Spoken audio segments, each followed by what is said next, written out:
everyone. Welcome for yet another episode of Tuesday Talks with Saloni. Today we have with us a very special guest. Welcome, Mr. Elliot Neff. He is the founder and CEO of Chess4Life. He's a national master and the author of an amazing book, A Pawn's Journey. We're so glad to have you here with us, sir, today. Thank you, Saloni. It is a pleasure to see you again and have an opportunity to have a chat on a topic that is, of course, very dear and to my last 30 years plus. I'm sure everyone listening today will benefit tremendously from your expertise and the 30 years of vast experience that you bring in. I think that gets me started with Chess4Life. What a wonderful name. And just as the name suggests, it also teaches children the life skills that are also beyond chess. What, in your experience, told you that chess can be more than just a game? I really appreciate that question. It's a great question, and I appreciate the awareness of the name Thank you. because the name has frequently led parents and others to say, Chess for Life, how nice that you play chess your whole life. And I'm like, no, no, no, no, no. Chess for Life is about developing the life lessons of chess. In fact, if you learn it well enough, your child might stop playing chess one day if the path for their life does not include chess as much as they are doing now. Mhm. So the reason behind this is I was playing chess as a kid. I was high school state chess champion, enjoyed competing, enjoyed the whole scenario. I was asked to coach at a young age. I coached for many years and never once imagined all those years that this would be my full-time occupation. And then it happened. I was considering how to make a difference. What is the future of my path? I was praying about what the future would hold, not knowing where to go, figuring I should pursue my education in order to figure out how to make a difference. All I wanted to do was make a difference. And then the light bulb went on. And what I heard was from parents of my students Mhm. saying, thank you for teaching chess. They're doing well, they're improving, they're doing great. But much more importantly to us than the chess growth is what we've noticed happen with our children. One, they are learning to focus. Yeah. When they would come home from school, they could barely do 5 minutes of homework. It was a battle. After a couple years of engagement with chess, it was easy to see them sit for an hour and focus on their homework until it was all done. We saw their grades improve, their problem solving, and even more, we saw that they were no longer afraid to lose. Wow, that's They a would big one. attempt things, they would learn things. And one of them even said, and they're even learning to be nicer to each other.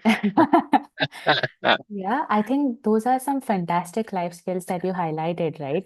It's focus, concentration. It's also not being afraid to lose because fear of losing is so big, especially in the world where social media and like there's so many eyes on you and the social emotional Yes, learning part. totally. Indeed. This day, more so even than when I was growing up, because like you mentioned, the social media has such instant reactions and such Yeah. emotional grip with the likes or the lack of likes, the comments, truth or not. Yeah. And so students and children can easily retreat into a shell to protect themselves instead of to fail fast. And I love to say, learn to fail, learn to fail. FAIL, your first attempt in learning. I love So that the more you acronym. fail, the better you become. So Yeah. fail fast. I think I'm going to use that as one of my mottos. FAIL. First attempt in learning. Love that. Absolutely. You Yeah. know, if you're not learning, you're not growing. If you're not growing, you're retreating because the rest of the world is moving forward. Yeah. There is no standing still. That's 100% sure. And honestly, when you talk about learning, it also comes with the first step of being aware of what needs changing, which also gets me to the next question that the young chess players that are there out there at the moment. In your opinion, from what you've seen and your observations, what are some issues that chess players currently face that can be both on the board and off the board? Well, that is a deep question. And with my experience over the years, I've also seen change in the sense that I've been coaching now 30 plus years when you count my part-time as well as full-time, Mhm. as I would coach team members in high school and others. I've worked with over 10,000 students personally, whether one-on-one or small groups, whether a team for national or state championships, or those just beginning in preschool and kindergarten. So a broad range. And you mentioned what are some of the challenges Yeah, that they face? Well, if we're talking the chess challenges, right, that's one thing. We're talking the life challenges and these other elements. There are so many. We might want to narrow this question a little bit, but I'll sure. I'll touch on a couple of things. Yeah. Sometimes there used to be, less so now, a bit of a stigma Mhm. around playing chess. Oh, you're trying to be, one of those players or some student who, oh, you think you're smarter than the Yeah. others or something. No, no, no. Chess, you're not smart there for you to play chess. Chess is a means to develop your thinking, to help you become a better you. Chess is the vehicle, it is not the end goal. Nobody's born knowing how to play. And so there are some challenges, social pressures, just Mhm. like you mentioned with the social media. That is a pressure for sure. How you appear in front of peers because so much is visible now. Used to be you play a tournament and a game, it's kind of private. Yeah. Now things can be streamed and public and seen right away. So those are additional social pressures that a student must be prepared to address, lest they be set up for failure if you're a coach mentoring them. Yeah. There are certainly other pressures. We see over time that how things have changed. The speed with which things are done has sped up along with technology. Mhm. When I was first competing in the high school national championships in the Denker tournament in the US Open, my longest game was over 8 hours Wow. for a single game. And I was just a young teenager. Yeah. These days, you can't find a tournament that has a time control longer than what, 4 hours maximum Yeah. for a game. And even that tends to be more and more rare with time controls reducing. Of course, you have increment and delay and all these other elements, but things are sped up these days Yeah. versus as long as it used to be. And I think that is a reflection of the technology and the fact that we see in children, their attention spans are being reduced more and more Mhm. because I think of all this reactionary technology. Yeah. What a good thing for chess then Yeah. to help reverse that a little bit and develop the ability to focus and to think and to plan ahead. I've not even touched upon the chess skill side of the challenges with AI tools, transforming the openings and the knowledge and the skills that we have in that aspect of the game. I remember talking with a couple of grandmasters about the impact of AI upon Mhm. openings and how simply seeing some of these AI engines have a different perspective on material. Yeah. They were quick to give up material for the initiative and for other intangibles. And it has shifted how even top level players Yeah. approach the game. So it is fascinating how, as the world shifts, so does the ancient game of chess shift. Not the rules of the game so much as how we perceive it and how we play it. Yeah. I really appreciate the way you segregated both of these in, the chess specific ones and then also the ones that are life related and how they pertain to almost all dimensions of what we do. Because think about focus. I'm sure as an entrepreneur, a founder, CEO, you must have needed focus in different amounts, in different capacities, and that's just one of the life skill. So is, the mindset that this is an ongoing process. It's a learning rather than the final destination of doing something. I think Absolutely. yeah, and I think that gets me to the question of also navigating parental pressure. Since you work with youngsters, this is one thing that I'd love to hear from you. That many parents often expect that, oh, my child will go on to become XYZ in the chess world. How does the developmental angle of it, sit with them? What are your experiences with that when you say that, hey, chess is also for them to learn different life skills? So let me make sure I'm understanding the question correctly here. Hmm. So you're asking me about from the parent's perspective Hmm. when they're looking at helping their child grow in chess. Yeah. Is it that we're focusing upon the expectations parents may be setting upon their child Yeah. versus perhaps just simply seeing it as a step in a journey? Yes. I'll touch on this because I have seen this frequently. I have seen when so many students, you have seen students who come because they love to come and the parent is supporting them. Mm-hmm. Then you have the ones who are okay with it and the parents are supporting. Then you have the ones who don't want to come and the parents are encouraging. And then you may even have a little bit of mixture where the parent is trying to live out their dreams through their child. They want their child to be the best. Or there might be another one of myriad of reasons why. Maybe it's a journey or a path and an opportunity that they see that this might be the means for their child to what? Get into the right college, the right future step in their career, whatever it is, the right accolades with others. There's a myriad of motivations that can come up. Yeah. But I've addressed many of these over the years. Mm-hmm. And one of the things I like to say to parents is when we're sitting down with a student or with a parent who wants their child to go beyond the basics, Mm-hmm. what is your goal? What are Yeah. you trying to achieve? And then if I take on a student, I want to sit down with the student and say, what is your goal? Not just what your parents' goals are. What is your goal? Because for a student to have a healthy goal, it needs to be something they truly own, Yeah. not something they are trying to do in order to only please their parent. That motivation, because if you are going to achieve success at something, you are going to go through hard times. Mm. We talked about fail and you win, you draw, and you learn. There's no losing if you're learning, Yeah. but you will not be able to maintain the appropriate motivation if you're not doing it for some reason for your own inner drive. Yeah. If it's only an external one, you are most likely not going to get there. Or if you pursue it, the moment that external motivation shifts, you will leave it and leave it behind as perhaps a bad memory. Yeah.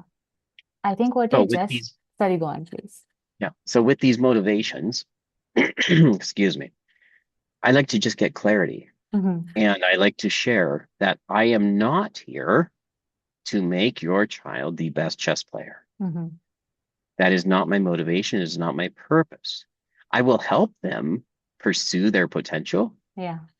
but what I am looking for is what is your goal, and I can work with you through establishing of reasonable, smart goals, just like I talk about in my book that you mentioned, Yeah. A Pawn's Journey, transforming lives one move at a time. Notice I didn't say winning championships one move at a time. Yeah. You can win, and in the process, did you win in life or did you lose? Yeah. Some people can win by cheating, but they actually lost in life Yeah. by doing so because they lost the trust of individuals along the way. Yeah.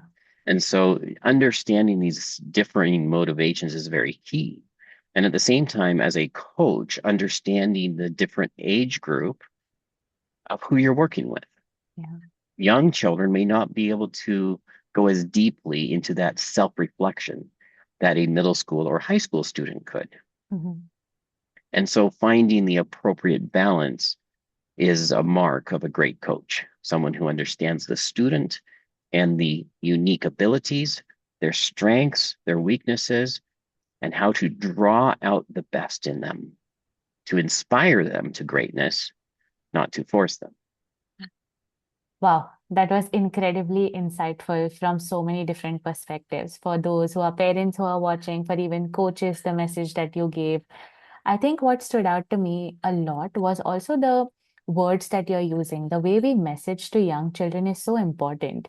How you rightly pointed out that, it's at every move, you're just transforming your life. You're not winning championships. So important. And the motivation piece connects so well with, in sports psychology, we have the intrinsic and extrinsic motivation. It's Yes, exactly what you were mentioning, that yes, yeah, extrinsic could be those awards, the title, the rating, but yeah, that's going to yeah, shift, that's going to move. But yeah, if you love the game, if you have the goal of yeah, self-improvement, no yeah, matter what's up with the rating, you'll still come back to it. yeah. Yeah, that's very true.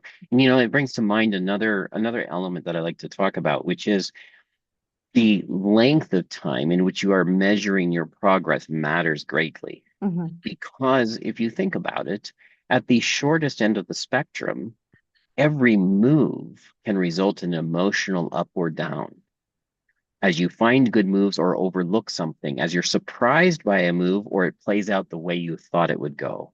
Yeah. If your emotional state is tied to every move, you're at the short end of that spectrum. Hmm. If you lengthen that a little bit, perhaps your emotional state is tied to the outcome of this game. So you're able to manage the ups and downs of the moves, but winning or losing the game matters most to you. Yeah. But if you can extend that further, maybe you say, how do I do in this tournament? So one game, not so big a deal, but overall, I want to do well. That can be better because Yeah. it's a longer time period, but yet extend that further because every player is going to have a bad tournament. The question is what you do with it. Yeah. So if you can extend that now to over time, I'm seeking to achieve this and I'm willing to put in this effort to get there. Now, even a bad tournament is actually a win Hmm. because it is information, insight, feedback loop that can help inform your next step. I like to talk with children who struggle with losing a game Hmm. to say, look, when I set a goal to become a master in the game, I also set a goal of how much time and effort I would put in. So every time I put in the hour of study or Hmm. played the game or the tournament, I won, regardless of the result, because it was a step towards my goal. Yeah. And I knew that whatever the number of games, and it ended up for me being about 350 or so competitive games, Hmm. was one step closer to my dream. Yeah. Because you do not, and a student I think grasps this easily. If you say, is it reasonable to say I'm going to win every single one of my next 300 games? They're like, oh, no, of course not. Yeah.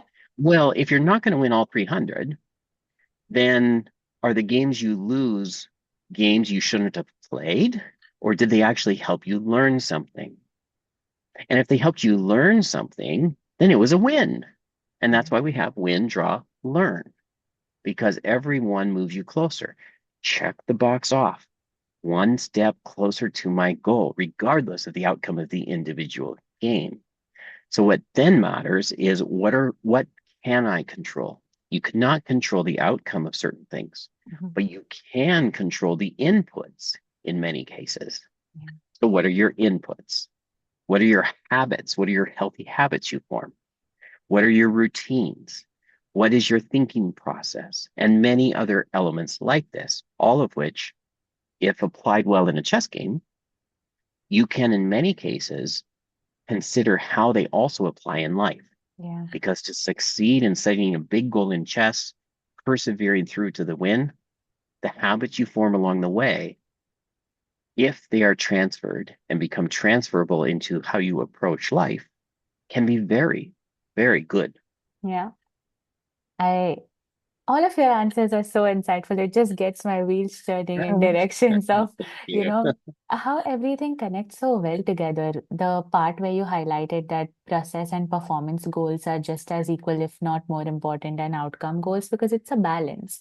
You know, it's almost as if putting your eggs in multiple baskets rather than just one. Because if they're in one, we know the saying how it goes. Yeah, yeah, So yeah. even from that perspective, how did, like you mentioned, working with children of different age ranges, do they Mhm. often take the message well and same, or is it different on how they react to that? Well, this is a great point because the I love these conversations because this is in a way thinking about your thinking. Yeah. It's a higher level of consideration of elements. And I love having these conversations with parents, with organizers, with teachers, with others. Hmm. With children, you have to understand who you're talking with, the level they're at, and meet them where they're at. Yeah. So if it's a high school student, again, we might be able to have this conversation. Hmm. If it's a middle school student, to a degree, we can have this conversation. An elementary student, well, there's, shall we call it, age appropriate Hmm. or cognitive appropriate Yeah. conversation, because age is not necessarily the case, right? Each child is unique with their own unique abilities, unique giftings. Mhm. And so treating them all the same is a mistake, in my view. So when I'm talking about this with a child, I try to put it into context that they are relatable to. Mhm. How can they understand this in their world and space? And in order to teach life skills through the game, I've also discovered, in my experience at least, and this probably needs more deeper analysis or exploration, we talk about the importance of transferable skills. Mhm. But I've come to believe that what we call transferable skills do not transfer Oh. unless they are intentionally done. Mhm. Here's what I mean by that. Maybe some are, and I'm not a world-class, researcher on this Mhm. topic, but in my observation of working with tens of thousands of students, Mhm. I have seen students and adults who are extremely good at strategizing, problem solving, considering consequences for choices, evaluating, coming up with a plan, coming up with a key move, and executing it. Mhm. Yet in life, they don't seem to do that. Yeah. Now, in order to draw that connection, though, I don't think it takes much. Yeah. I think it just takes a little catalyst, just a little pull, and then it makes sense because they're now used to this pattern, and now the pattern shows up elsewhere that they just didn't notice it before. Yeah. So, for example, you can take a certain age of student. Let's say it's a young student, an 8-year-old, who's playing in a chess and just not having great results. And so you're working with them and talking about, okay, planning, problem solving, taking your time, and you start going, okay. So rather than saying slow down, slow down, slow down, Mhm. you start with the end goal first. Mhm. So you want to win this quad tournament. Great, excellent. In order to do that, what do you need to accomplish? Oh, I need to win this quad here. What has held you back from winning the quad before? So we're making blunders. Yeah. What is causing those blunders? Let's evaluate it. Let's assess it. Let's look into it. What's our time usage? What is our decision problem solving? And so you go through on the chessboard, they figure it out, and pretty soon they start building the habits, and you work with them to, if they're not writing down their moves, start writing them down, Mhm. starting to think through the process of asking the question, what are my opponent's threats? Then what are all my checks, all my captures? If I do this, what will they do? Mhm. And pretty soon they start taking 30 seconds to a minute average per move instead of 5 seconds or two. And that's slowing down, and that habit leads to a greater outcome. Mhm. Now, if you say, well, in your life now, as an 8-year-old, what do you want to become when you're 24? It's not relevant. Yes. But if you say, oh, do you like getting good grades at school? Well, maybe not. Maybe I do because then my parents appreciate it. Okay, great. So what's holding you back? When do you not get good grades? Is it because you rushed the test when maybe if you took your time and thought through 2 or 3 choices and double checked first, Yeah. you see? And so you have to make it relevant to them. Yeah. And that's maybe not the best example, but it's one way of looking at it. No, I think that's great because, like, what I especially liked, you said, was going to the level that they are at so that they understand. Matching that is so important because if, for example, even in sport and performance psychology consulting, if I use jargon-laden language with an 8-year-old, they're going to get Yes, confused. We mean that's well, right. but if I tell them, oh, Yes. metacognitive processing, they're going to be like, I'm out of here. So definitely, I think that example actually showcases the purpose and intent behind that really well. And that also, highlights how coaches can tailor their approaches depending on the people and age groups of the people they're working with. That is some incredible insight. That also makes me think about the cognitive nature of our sport.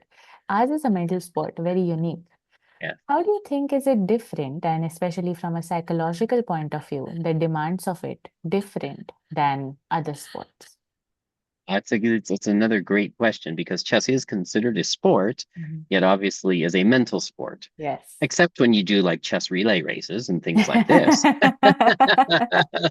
We've done some really fun, creative ways Yeah, to engage human chess yeah, into activities, right?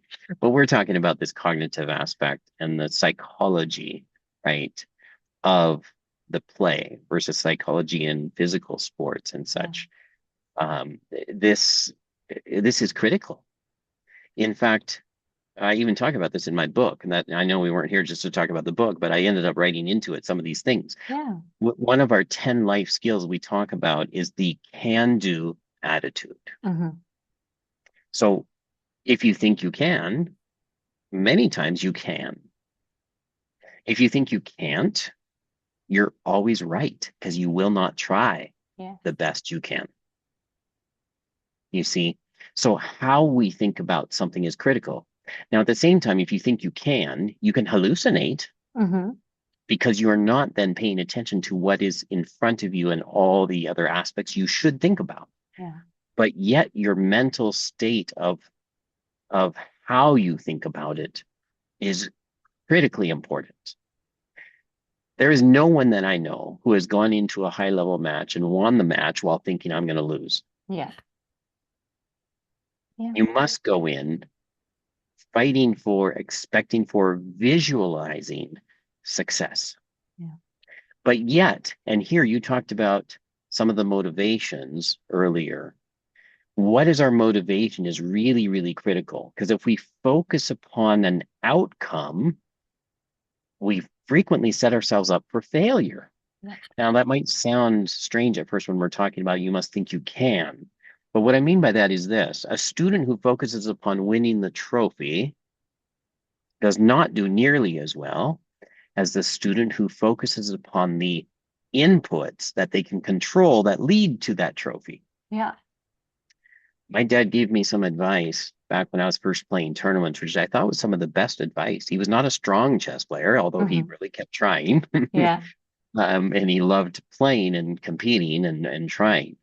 But he gave me some very, very good advice, I thought. He said, the best way to win the trophy hmm, is to just play the next best move hmm, and ignore the trophy. yeah, If you're always focused on finding the best move, not next best, like second best, but finding the next move that is the best yeah, choice, ignore everything else. Focus upon what you can control. The outcomes will take care of themselves. So you set the dream. Yes, I would like to win this. I would like to achieve this rating. I would like to do those. Great. It's good to have a vision, have a long-term picture. It's motivational to have it. Put the picture on your fridge and then leave it there. yeah, Now focus upon filling the boxes of inputs and efforts and elements like this, believing you can, not telling yourself you can't. yep. Believing you can. I can do this effort and it will pay off over time. And I'm talking maybe a little bit too much, but this is so passionate about this, No, right? of I've course, spent it's so much great. time on this topic, right? Yeah, And I think it's so valuable for a student to say, here is my dream, and then with a coach, develop an appropriate midterm or short-term goal, yeah, and then develop once again that commitment to effort, whatever that effort is. If they can commit to something consistently, let's say 3 days a week for 30 minutes, it doesn't have to be overkill. I did 4 hours a day, 5 days a week at one point. yeah, You don't have to start there. yep, You can go wherever you're at as long as it's a consistent commitment over time.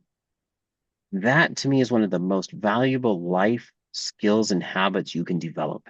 yeah. Because if you will do that over 3 months or 6 months or 9 months, it's just like going to the gym. If you I go was to the just gym about to for say one that. week, Yeah, you will not see a difference. yeah, But if you do it over time, imperceptible. But if you compared two individuals, one doing it consistently with these healthy habits, the other one not. Hmm. It's incredible how these two roads slightly diverge Yeah. until you can see the difference over time. That to me is helping build their habits that will dramatically help them in life, whether or not they become national chess champion, state chess champion, no chess champion. Yeah. I love to say I like to develop champions in life. Wow. There's so much value in that that I think we could spend the entire time just dissecting all the skills. But you spoke about discipline, you spoke about consistency, you also spoke about, long-term, short-term goals. You also spoke about, how programming can be done from a coach perspective, such that children feel excited to do, even if it's 20 minutes, but they Yes, show up and they put their yes, full commitment to that 20 minutes. yes, I think this is amazing because this is what sport and performance psychology also ties into. Like that was going to be my next question, but how do you then imagine since when we think about physical sports, all yes. sports teams have like an athletic trainer with them that takes care of their body. How do Yeah. you imagine a sport and performance psychology professional coming in, especially for a cognitive sport such as ours? It's a good question because I haven't really thought about it much because it's a role that I consider so critical. To me, it's a role that is a necessity Hmm. to be a great coach. Hmm. Now, someone with the expertise in that space could dramatically improve the results. And I think this is something that's missing from many chess coaches. I think many chess coaches have the technical skill, but they do not necessarily have the EQ skill Yeah, versus the IQ skill. And recognizing the emotional state of a student can be dramatically critical for helping that student grow or become stunted because the timing of what you say is just as important as what you say. definitely. Definitely. So, what you say prior to a game, getting into the zone to focus, what you say when a game is just finished and they may have had a high or a low, and there will be another match to prepare for. Mm. It is so critical Yeah. how this is handled. This is where I love partnering with parents to say, okay, even if you're a strong chess player, the hat you are wearing at this event is parent, encourager, and providing the physical framework of the appropriate, healthy, energy giving food, drink, ensuring the rest and those elements are in place. Yeah. When we teach win, draw, and learn, especially the younger the student, the timing and how we learn from our losses and from our choices is critical. It takes a high degree of maturity for a student to be able to go through an intense match Hmm. and then go through an intense learning from the match Yeah. when you have back-to-back matches in the same day. So one of the tips I have for parents and even any coach who might listen to this is recognize what is the time you are in. If this is performance time, Yeah.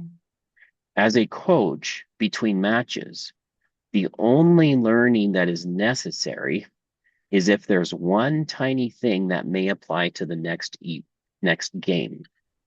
Yeah. The rest of the learning, document it, take note of it, consider it, and save it for when the event is over, Yeah. rest has come, and the student is ready to go. Now, how much can we learn from this event to accelerate my preparation for the next event? Too many parents and coaches will jump all over a student to go, oh, Yes. why didn't you play this or that? Or you missed this or that? Or did you see this or that? I have done the same. I have fallen into this because the excitement and the emotion of the moment, but you Yeah. have to be the best coach for your child or for your student is to recognize where they are at emotionally and how to help them be ready for the next. I think this is fantastic because, Analysis is so important, but the timing of it, like you said, is very valuable because if the analysis doesn't yield results that are, applicable within that specific performance, it's basically doing work that is just energy consuming. Rather, Yes. that I love energy that. can be. Yeah. I love that visual that you give me right there, energy consuming, right? Because in a big event, you're going to be drained by the end of it. Yes. So where are you spending your energy? Yes. Are you investing that energy in the performance time or in the something Yeah. that could be energy spent in a future week? Yeah. I love Wow. that picture. Yeah, this is Wow, great. Mr. Neff, I'm I learning think as we talk here.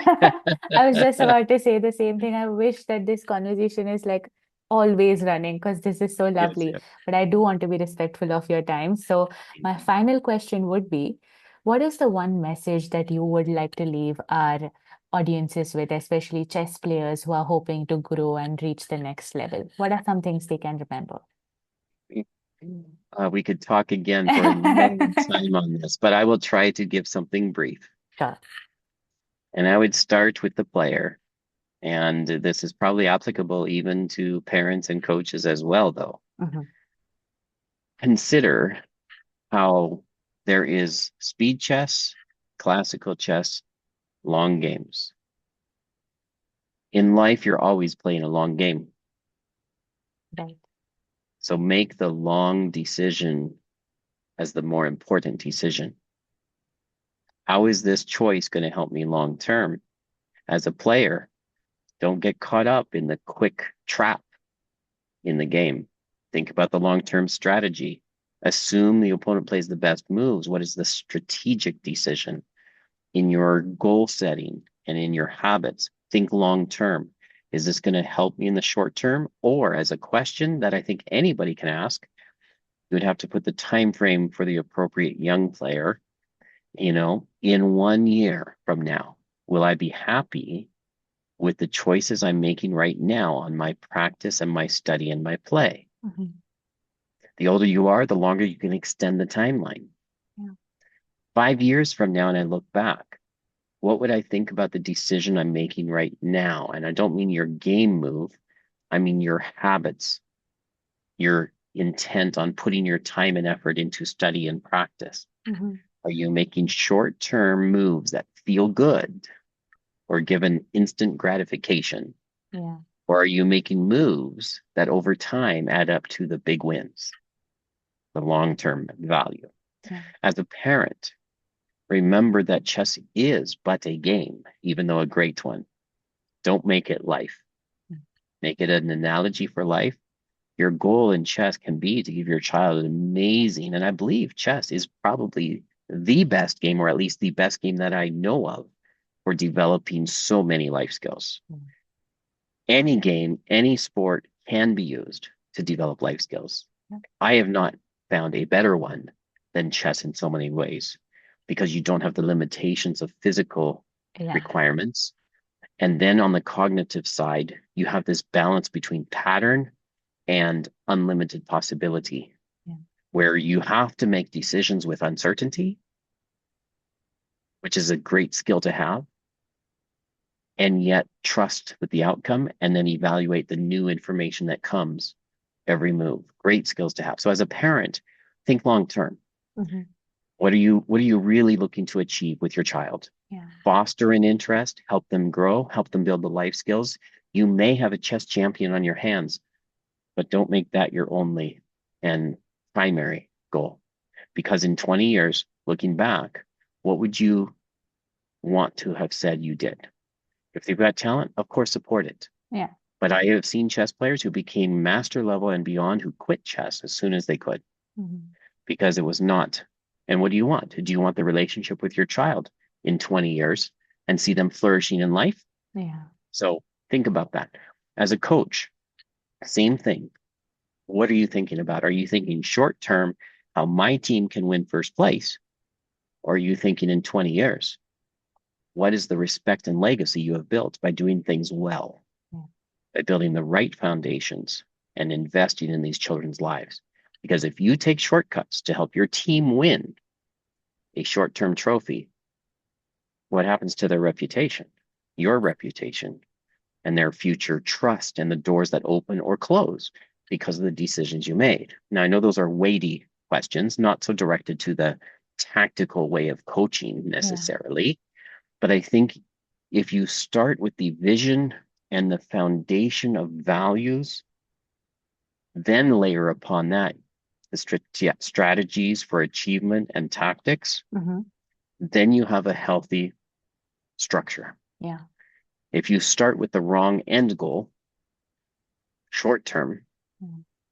then you can get into positions which become very messy, Mm. to put it lightly. So that's it, I think, for the moment. It's a topic I love. It is why I believe I've not had a job in 25 plus years, because I've had the joy of helping students and coaches and parents share in some of what I've discovered over the years. I'm no expert even yet at this. I'm a master in the game of chess, but when it comes to these things, I'm continually learning and getting better. Yeah. And I would give this as a last little tidbit. Hmm. Just don't be afraid to fail, Yeah. because you can make mistakes and your team can make mistakes. And I've had many staff over the years. The thing I have striven to do is I do not want them hesitating from trying. Hmm. I want them to embrace learning. Thank you so much, Mr. Neff. Your passion is reflected in the way you explain and express everything that you did today. I learned so much, and I'm sure everyone watching has also learned so much. We're very grateful for you. Thank you. It was a pleasure being on and talking about this. And I think we've barely scratched the surface Yeah. of some amazing concepts. Yes. But thank you so much. And everyone watching, stay tuned for yet another episode next week. I'll see you then.